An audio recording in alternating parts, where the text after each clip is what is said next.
नमस्कार दोस्तों, आज के एडिटोरियल एनालिसिस में आप सभी का स्वागत है। I hope you are doing well with your study and with your target. Let's discuss and analysis the first article, differentiating welfare and development.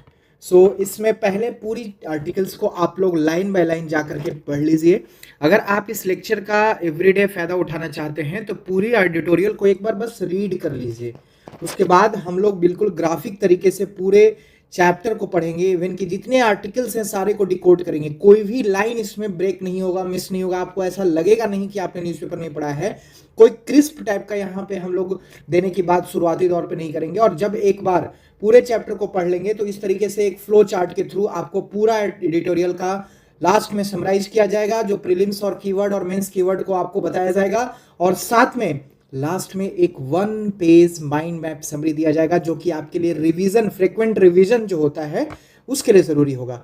तो for that case please be on the channel, come here before studying all the articles from the newspaper like that we used to do, and subscribe and share the channels to your loved ones and close friends. Thank you. So first article जो हमारे पास है, differentiating welfare and development. So when we talk about this chapter, तो ये सबसे पहले हमें GS paper के 2 आप देखेंगे कि वेलफेयर और डेवलपमेंट जीएस पेपर 1 से रिलेटेड है। यूपीएससी की प्रीलिम्स में भी बात होगा, और ये खास तौर पे जीएस पेपर 2 जो मेंस पेपर है उसमें हमारा polity, constitution, governance, social justice से रिलेटेड है। जीएस पेपर 3 के इकोनॉमिक ग्रोथ, आप Indian development, employment, inclusive growth जैसे टॉपिक्स में डिस्कस होगा। ठीक है, यहाँ पे बेसिकली वेलफेयर और डेवलपमेंट को पॉलिटिकल या पॉलिसी से जोड़ करके आर्टिकल बात करना चाहता है। ठीक है, तो पहला हम समझते हैं कि क्या बैकग्राउंड है। कॉन्टेक्स्ट ये है कि जो हमारी पॉलिटिकल थ्योरी होती है, लीडर्स के थ्रू जो पॉलिसीज वेलफेयर या फिर डेवलपमेंट को लेकर के बनाया जाता है, उसमें डेवलपमेंट एक बहुत बड़ा मुद्दा होता है। जो भी हमारे अभी डेमोक्रेटिक पॉलिटिक्स है उसमें, और ये जो भी इलेक्शन जब होता है तो उसका एक सेंट्रल प्रॉमिस होता है कि भैया हम विकास करेंगे, apart from whatever the caste matrix, religion matrix, regionalism and all other जो कैंपेन होते हैं उसके अलावा। ठीक है, तो पॉलिटिकल एक्टर जो है बेसिकली इस तरह के लैंग्वेज यूज करते हैं, लाइक कि हम इकोनॉमिक ग्रोथ होगा, इंफ्रास्ट्रक्चर का एक्सपेंशन होगा, एम्प्लॉयमेंट जनरेट होगा, पब्लिक सर्विसेज बढ़ेगी, राइट। तो इंडिया में जो डेवलपमेंट ओरिएंटेड कैंपेन है वो लगभग विजिबल और टेंजिबल आउटकम को हाईलाइट करता है, जैसे कि सड़कें बनेगी, हाउसिंग, आवास, इंदिरा आवास, फलाना, इस तरह की चीज़ें हमें पास्ट में देखने को मिले हैं, और इंफ्रास्ट्रक्चर से रिलेटेड। लेकिन यहाँ पे सवाल है कि इस तरह का जब आप प्रोमिसेस करते हैं तो जितने भी डिस्ट्रीब्यूशनल कंसर्न है उसको कहीं ना कहीं ये सब हाइड करता है। जो सोसाइटी में इनइक्वलिटीज़ है उसको मास्क करता है, और बहुत सारे ऐसे सोशियो इकोनॉमिकल प्रॉब्लम है जो कॉम्प्लेक्स है उसको सिंप्लीफाइड स्लोगन में बदल दिया जाता है। ऐसा लगता है कि ये बहुत आसान है करना, राइट। तो ये विकास एक चुनावी मुद्दा बस बना रहता है। इसकी पीछे की जो पूरी कहानी है, इसका जो पूरा भावार्थ है, इसका ट्रू मीनिंग है, उसको बिना समझे इस तरह के स्लोगनरी में इस्तेमाल होता है, ऐसा आर्टिकल कह रहा है। आर्टिकल 2 टर्म है जो हमारे एग्जाम्स के लिए भी जरूरी है। वेलफेयर और डेवलपमेंट के बीच में डिफरेंस बताते हैं, दोनों सेम चीज़ नहीं है। वेलफेयर क्या होता है कि एक इमीडिएट रिलीफ होता है, राइट। रीडिस्ट्रीब्यूशन को ध्यान देता है, वितरण का, प्रॉवर्टी रिड्यूस करने में हेल्प करता है। वल्नरेबल, जैसे फॉर एग्जांपल किसी को 4 किलो राशन मिल गया तो खाने का कम से कम बेसिक नीड्स मिल गया। आवास योजना, आवास का वितरण होता है। छोटे छोटे जो भी बेसिक नीड्स हैं जो डायरेक्टली उनको मिल जाए, जैसे food security, income security, essential services को लेकर के जो भी चीज़ें होती हैं, that is called as welfare. और डेवलपमेंट जब हम बात करें तो स्ट्रक्चरल ट्रांसफॉर्मेशन होता है, जिससे जो कैपिटल है लॉन्ग टर्म इसका एक बहुत बड़ा असर देखने को मिलता है। Sustained economic development, economic growth, right. और इसका जो प्रोडक्टिविटी है, प्रोडक्टिविटी पे इन्हांस करता है। ह्यूमन जो कैपेबिलिटी है, जैसे 4 किलो अनाज आप किसी को दे दो और आप किसी को स्वावलंबी बना दो, उसको आप साक्षर कर दो, आप उसको उसके रोजगार दे दो ताकि वो खुद कमा करके पैसे खरीद से चावल खरीदे। तो that is the difference between welfare and development. So in short core destruction अगर हम समझे तो वेलफेयर क्या है, एक शॉर्ट टर्म मतलब आप कह सकते हैं कि प्रोविज़न है, और यहाँ पे कंजम्पशन ज़्यादा होता है, मतलब यहाँ प्रोडक्शन नहीं है, कंज्यूम हो रहा है चीज़ें, राइट। डेवलपमेंट जबकि लॉन्ग टर्म है और प्रोडक्शन ओरिएंटेड है। तो मैसेज सिंपल ये है कि वेलफेयर और डेवलपमेंट को कंप्लीमेंट्री के तौर पे देखा जाना चाहिए, ना कि एक दूसरे का ये मतलब सब्स्टिट्यूट कर दे, राइट। सो ये बात यहाँ पे जो इलेक्शन में जो मुद्दे होते हैं उसको लेकर के आर्टिकल कह रही है। अब कंफ्यूजन कहाँ होता है, तो कंफ्यूजन ये होता है कि वेन अगर लार्ज सोशल प्रोटेक्शन प्रोग्राम अगर देखा जाए और अगर हम रैपिड ग्रोथ भी करना चाहते हैं बड़े स्तर पे, तो ये जो एम्बिशन है रैपिड ग्रोथ का और सोशल प्रोटेक्शन प्रोग्राम का, अगर दोनों एग्जिस्ट करता है, दोनों एक बहुत बड़ा सवाल है और मुद्दा है। लेकिन जब वेलफेयर का जैसे हमने बात की शॉर्ट टर्म हॉरिजन पे है, छोटे समय के लिए है कि अगर राशन दे दिया हो गया, खत्म हो गया बस। अब जो पैसा निवेश किया गया है गवर्नमेंट के द्वारा राशन डिस्ट्रीब्यूशन में, तो खत्म हो गया, वापस से राशन डिस्ट्रीब्यूट करने के लिए हमें पैसे देने होंगे। डेवलपमेंट जबकि एक लॉन्ग टर्म हॉरिजन है, राइट। यहाँ पे जो फिजिकल कंसर्न इश्यूज होता है जब हम वेलफेयर की बात करते हैं तो बहुत सारे पैसे लगते हैं, राइट। ये जो प्रोडक्टिव इन्वेस्टमेंट होने चाहिए थे, कैपिटल इन्वेस्टमेंट जो होना चाहिए थे, like for example health infrastructure पे, एजुकेशनल इंफ्रास्ट्रक्चर पे, वो ना लग करके आप यहाँ पे क्राउड आउट कर देते हो प्रोडक्टिव इन्वेस्टमेंट को। तो इसलिए टेंशन होता है वेलफेयर प्रोविजनिंग और डेवलपमेंट ऑब्जेक्टिव के बीच में। तो इसलिए जो वेलफेयर प्रोग्राम हम लोग जो देते हैं उसका जो डिज़ाइन और क्वालिटी बहुत मैटर रखता है। ऐसा ना हो कि वो जो प्रोडक्टिव इन्वेस्टमेंट है, पैसे है, वो राजस्व ही खाली हो जाए। अब जब हम बात करें कि अगर वेलफेयर हम लोग देते हैं और वो पुअरली डिज़ाइन हो तो वो फेल होता है, राइट। बहुत सारे लीकेज होते हैं, भ्रष्टाचार होता है, बहुत सारे लोगों को एक्सक्लूड कर दिया जाता है जो लास्ट माइल मतलब आप कह सकते हैं कि कतार में जो सबसे अंतिम मतलब पे खड़े हैं उन तक नहीं पहुंच पाती है। तो ये एक्सक्लूजनरी भी हो जाता है और इफेक्टिवनेस उतना उसका होता नहीं है। फॉर एग्जांपल कि अगर 100% है जहाँ पे ये वेलफेयर पहुंचना है, तो लीकेज की वजह से, करप्शंस की वजह से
आज का दूसरा आर्टिकल है कोस्ट एंड वेजेस।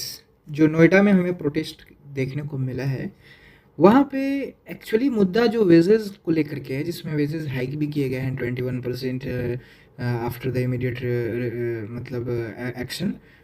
लेकिन ये वेज का सिर्फ मुद्दा नहीं है। हम यहाँ पे दो आर्टिकल बात करेंगे, कोस्ट एंड वेजेस, और एक टेक्स्ट एंड कॉन्टेक्स्ट में हम देखेंगे। दोनों आर्टिकल में बेसिकली हम ये समझने की कोशिश करेंगे कि वेज से बढ़ करके, अलग हट करके भी कुछ मुद्दा है जो हमारे एग्जाम्स के लिए बहुत सारे पॉइंट्स है जो ज़रूरी है। मैं फिर से आप सबसे रिक्वेस्ट कर रहा हूँ, इस आर्टिकल को पूरे अच्छे से समझने के लिए मैं कोई भी पॉइंट्स मतलब होता है ना, जैसे कि उसको जल्दी करने के चक्कर में स्किप नहीं करता हूँ। जो भी आर्टिकल में चीज़ें हैं थोरो मैं उसको डिस्कस करता हूँ। लास्ट में एक माइंड मैप के थ्रू 1 पेज समरी टाइप, जिसमें हम पूरी जो बात कहे हैं वहाँ पे लिखा होता है, जो कि आप रिवाइज कर सकते हैं, राइट। तो एक बार आप पूरे एडिटोरियल को जरूर पढ़िए और उसके बाद इस वीडियो को देखिए, आपको फ़ायदा मिलेगा। तो लेट्स स्टार्ट। पहले ये बात जीएस पेपर प्रीलिम्स में जीएस पेपर 1 के जो है फायदा होगा, जीएस पेपर 3 में खासतौर पे ये आएगा, जिसमें आप देखते हैं कि जो इकोनॉमिक ग्रोथ है, डेवलपमेंट है, एम्प्लॉयमेंट है, लेबर अनरेस्ट है, उससे ज़्यादा जुड़ा मामला होता है social justice, governance and labour right से, राइट। तो नोएडा फैक्ट्री का प्रोटेस्ट है, इसमें देखेंगे कि जो वेज कंपेरिजन हुआ था हरियाणा से, ट्रेड यूनियन का क्या डिमांड है, लेबर कोड्स जो हुए थे जिसमें 12 घंटे वर्क डे, कॉन्ट्रैक्ट लेबर और weak job security, other institutional strike, civil right concern, tripartite consultation meetings, इस तरह का चीज़ें हम लोग अभी इसमें देखेंगे। तो आर्टिकल कहता है कि 13 अप्रैल को एक बहुत बड़ा प्रोटेस्ट नोएडा में हुआ, राइट। प्रोटेस्ट में बहुत सारी चीज़ें हुई हैं, स्टोन वॉल पेल्टिंग हुआ, बैरिकेड ब्रीच किए गए, पुलिस की तरफ से कार्रवाई हुई, और बहुत सारे ब्रूटल पुलिस लाठीचार्ज हुआ, राइट। तो लॉ एंड ऑर्डर जो है इशू नहीं है लेबर अनरेस्ट होना। यहाँ पे बहुत सारे इश्यूज हैं वेजेस के अलावे, वर्किंग कंडीशन हो, डिग्निटी हो, जो कि हम लोग अभी इस पूरे आर्टिकल में देखेंगे। जब हम हरियाणा से इसका जो वेज कंपैरिजन अगर करते हैं, तो देखा जाता है कि हरियाणा जो फरीदाबाद, गुड़गांव और मनेसर में है, तो वहाँ पे अभी 35% हाइक हुआ है उनके वेजेस में, वर्कर के वेजेस में, राइट। तो लेकिन जब नोएडा, ग्रेटर नोएडा के इंडस्ट्री में देखा गया, तो उनको लगा कि भाई वहाँ पे अगर हुआ है तो यहाँ भी होना चाहिए। तो उनको एक मुद्दा मिला, और उनकी तो अपनी स्थिति खराब थी ही, और वही जो है एक अनरेस्ट लेकर के आए, क्योंकि यहाँ पे सवाल है कि जो भी वेज है वो एक समान नहीं है हर पूरे स्टेट में। जो लेबर कोड आया था उसने 12 आवर का एक फ्लोर मिनिमम वेज रखा गया है, लेकिन एग्जैक्ट वेज क्या होगा ये स्टेट पे छोड़ा गया है, लोकल लेवल से पे छोड़ा गया है। तो यहाँ पे यही जो एलपीजी सप्लाईज जो इश्यूज हुए, इनके जो अपने कोस्ट, इनकी अपनी जो कीमतें हैं वो बढ़ गया, क्योंकि जो कॉन्ट्रैक्ट लेबर नहीं है, तो उनके पास तो एलपीजी कनेक्शन होगा नहीं, और एलपीजी कनेक्शन नहीं होने की वजह से अब उनकी जो खर्च थी वो बढ़ गया, और खर्च जो बढ़ गया तो इससे क्या हुआ कि उनके अंदर अनरेस्ट पैदा हुआ। और साथ में अभी रिसेंटली जो हरियाणा में आपको देखा गया कि 35% वेज हाइक हुआ, और भी बहुत सारे कह सकते हैं अनरेस्ट या प्रोटेस्ट हुए थे, जो अभी हरियाणा में ही देखा गया। तो इस तरह के प्रोटेस्ट के बाद जो हाइक हुए, तो इनको भी लगा कि हाइक होने चाहिए, और ये प्रोटेस्ट देखने को मिला गया। ट्रेड यूनियन का जो डिमांड किया था, ट्रेड यूनियन ने कहा कि 18,000 से 25,000 पर मंथ सैलरी को किया जाए, राइट। और यूनियन ने कहा कि जो वर्किंग आवर इनको फिक्स कर दिया जाए, छुट्टियां और ओवर टाइम पे को भी इसमें इंक्लूड किया जाए। लेकिन उत्तर प्रदेश गवर्नमेंट ने इंटरिम हाइक किया 21%, और लेकिन ये यूनियन की जो डिमांड थी वहाँ वो पहुँच नहीं सके, राइट। तो वेज डिमांड और work hour plus over time, ये सब लेबर वेलफेयर पैकेज है जो हमारे लिए समझना है। अब हम जब बात करेंगे यूनियन गवर्नमेंट की, तो लेट 2025 में नया लेबर कोड आया था, ठीक है। उसने क्या किया, उसने 12 आवर सिंगल वर्क डे रखा, ठीक है, और साथ में एक मिनिमम वेज रखा, राइट। न्यूनतम वेतन सीमा स्पाई करते हैं, ठीक है। एक वेज फ्लोर फिक्स कर दिया गया कि इससे नीचे नहीं जाना है, और एक मतलब मिनिमम आवर कि भैया 12 घंटा आप एक दिन में ले सकते हैं, मतलब ज़्यादा से ज़्यादा, ठीक है। तो लेकिन जो एक्चुअल वेतन है वो स्टेट पे छोड़ दिया गया। तो कुछ स्टेट्स जो हैं, जो एम्प्लॉयर जो लॉन्गर वर्क डे के जरिए, मैंने बहुत सारे जो फैक्ट्री होती है, इंडस्ट्री होती है, जो एम्प्लॉयर होते हैं वो लंबा वर्क डे कराते हैं और कम पैसे उनको देते हैं। इसी जो लूप होल्स है, ये जो स्टेट के डिस्क्रिप्शन पे छोड़ दिया गया एग्जैक्ट जो आप कह सकते हैं कि वर्क मिनिमम वेज, तो उसका वो फायदा उठाते हैं, राइट। तो लीगल फ्लोर वेज और एक्चुअल फेयर वेज इन्फोर्समेंट और नेगोशिएशन ये बहुत यहाँ पे मायने रखता है। जब हम कॉन्ट्रैक्ट लेबर और जॉब सिक्योरिटी की बात करते हैं तो इंडिया का जो फॉर्मल मैन्युफैक्चरिंग सेक्टर है उसमें कॉन्ट्रैक्ट लेबर का शेयर 1997 और 98 के बाद सबसे ऊंचा हुआ है। It's has been highest of the labour contract labour, right. अब जो लेबर कोड है, जो परमानेंट लेबर कोड है कि प्रोविजन में सेक्टर में कॉन्ट्रैक्ट लेबर को रखा गया है, वहाँ पे लेबर कोड के प्रोविजन में भी कॉन्ट्रैक्ट लेबर रखा गया है। अब इससे क्या होता है कि जॉब की सिक्योरिटी नहीं होती, आपको कभी भी हटाया जा सकता है जॉब से। साथ में आपकी जो स्ट्राइक है, आप कुछ मतलब हड़ताल भी नहीं कर सकते हैं, उस पर भी लगभग पाबंदी लग गई है। तो एक तरह से फॉर्मल सेक्टर में इनफॉर्मलाइजेशन का एक बहुत बड़ा मुद्दा है जो यहाँ देखने को मिला है।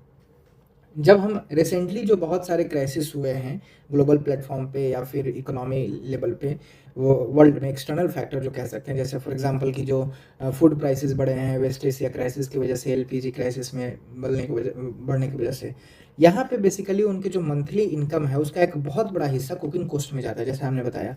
तो अब ये समझ सकते हैं कि ये जो वेज एफिशिएंसी को समझने के लिए रेडिकलाइज करने की ज़रूरत नहीं है, सिंपल समझना है कि बेसिक लिविंग कॉस्ट जब उनका बढ़ेगा तो उनके वेजेस इमीडिएटली प्रेशर बनेगा, उन पर बढ़ेगा। तो ये आपका कुकिंग कॉस्ट राइज हो रहा है, एलपीजी सप्लाई पिंच हुआ तो इसकी वजह से, तो वेज अब अपने आप उनको लगेगा कि भाई ये तो बहुत कम है। तो इसीलिए अदर और साथ में दूसरे इंडस्ट्रियल स्ट्राइक्स भी हुए। फॉर एग्जांपल 2024 में सैमसंग वर्कर ने स्ट्राइक किया तमिलनाडु में। उनका क्या कहना था, भैया लो वेजेस है, कम वेतन हमको मिलता है, हमारा ओवर टाइम का पेड नहीं किया जाता है, और साथ में हमारा हमको यूनियन भी रिकॉग्नाइज नहीं कर रही है कंपनी, हमारा यूनियन, ताकि यूनियन हमारी बात को रखे समय समय पे, हमारे जो भी कंसर्न है और वो बात करे फैक्ट्री वाले से। तो यूनियन को रिकॉग्नाइज नहीं किया, लो वेज हुआ और साथ में ओवर टाइम पे किया गया। अभी रिसेंटली IOCL पानीपत रिफाइनरी में भी बहुत सा बड़ा एक स्ट्राइक हुआ, रायखेड़ा प्लांट रायपुर में भी स्ट्राइक हुआ जो अदानी का है। यहाँ सब जगह पे वर्कर ने स्ट्राइक किया और उनकी मांगे क्या थी कि भाई 8 घंटे का वर्क डे होनी चाहिए, हमारी वेजेस बेटर होना चाहिए और वर्किंग कंडीशन सेफर होना चाहिए, हमारे यूनियन को रिकॉग्नाइज करना चाहिए। तो ये सारे जो मतलब ये है, यह लेबर कोड रिजाइम के भीतर वाइडर लेबर डिस्कंटेंस को दिखाता है, राइट। यहाँ पे ये सबसे बड़ा इशूज है कि लेबर कोड में ये सब चीज़ों को कहीं ना कहीं एड्रेस नहीं किया गया है, और लेबर कोड की वजह कैसे ही है जो लूप होल्स या गैप मिल है जिसका फायदा कंपनी या इंडस्ट्री उठा रही है, and that is core issue is the contract labour, they are not permanent labour. तो कॉन्ट्रैक्ट बेसिस पे हैं तो वो उनका कोई रिटन एग्रीमेंट भी नहीं होता है, वो आराम से कभी भी हटाए जा सकते हैं, ठीक है। अब लेबर राइट्स और पेपर टाइगर, आर्टिकल का कहना है कि जो लेबर राइट है वो तो बस कागजी शेर बन गए हैं, उसका कोई मतलब नहीं है, हड़ताल भी आप नहीं कर सकते हैं, आपका कोई वर्किंग कंडीशन नहीं है, राइट, यूनियन को रिकॉग्नाइज नहीं किया जा रहा है। हालांकि योगी आदित्यनाथ ने इसको साजिश बोला, फिर बाद में इस पर एक्शन लिया गया, ठीक है। लेकिन सवाल यह है कि स्टेट का जो रिस्पॉन्स है वो रिएक्टिव है बट प्रोएक्टिव नहीं है, ठीक है, उस पर ध्यान देना चाहिए। अब सिविल राइट का भी इशू है। एक मुद्दा यहाँ पे ये आया कि जो भी नोएडा के प्रोटेस्ट में शामिल लोग थे, जो लेबरर थे, तो उन डोमेस्टिक वर्कर की फोटोग्राफ जो है गेट पे लगाया गया सोसाइटी के, ठीक है, ताकि उनको मतलब बार किया जाए, हटा दिया जाए, मतलब उनको थोड़ा सा अलग थलग किया जाए, रिकॉग्नाइज किया कि ऐसे लोग प्रोटेस्ट में शामिल थे। तो ये एक बहुत बड़ा सीरियस सिविल राइट इन्फ्रैक्शन है, राइट, गंभीर नागरिक अधिकार का उल्लंघन है। और कंसेप्ट कहता है कि लेबर इशू केवल वर्क प्लेस तक सीमित नहीं है, इनकी जो डिग्निटी है, article 21 right to life, right to dignity जो है वो भी इनका मतलब आप कह सकते हैं कि हर्ट होता है। तो ये सिविल लिबर्टी का मामला है, डिग्निटी का मामला है, प्राइवेसी का भी मामला है, सिर्फ वेज का मामला नहीं है, सिर्फ वर्किंग कंडीशन का मामला नहीं है, सिर्फ वर्क प्लेस तक का ये मामला नहीं है। तो ऐसे भी चीज़ें देखने को मिले हैं। अब ट्राई पार्टेड कंसल्टेशन भी यहाँ पे मिसिंग था। जब भी कोई इस तरह के जैसे 2015 में इंडियन लेबर कॉन्फ्रेंस हुआ था, ठीक है, तो 2015 के बाद ये कभी हुआ ही नहीं अभी तक। लेबर कोड जो बना है जिसमें कॉन्ट्रैक्ट लेबर का जिक्र किया गया और 12 आवर का ये सिंगल वर्क डे किया गया और एक फ्लोर वेज डिसाइड किया गया बट एग्जैक्ट वेज नहीं किया गया, तो उस लेबर कोड को भी ट्राई पार्टी कंसल्टेशन होना चाहिए था, लेकिन उसके परामर्श के बिना ही पास किया गया। ट्राई पार्टी मतलब एक तो वर्कर जो काम करेंगे, एक जो काम देंगे, और गवर्नमेंट जो ये पूरा कानून बनाएगी, उनका जो रेगुलेटर है या जो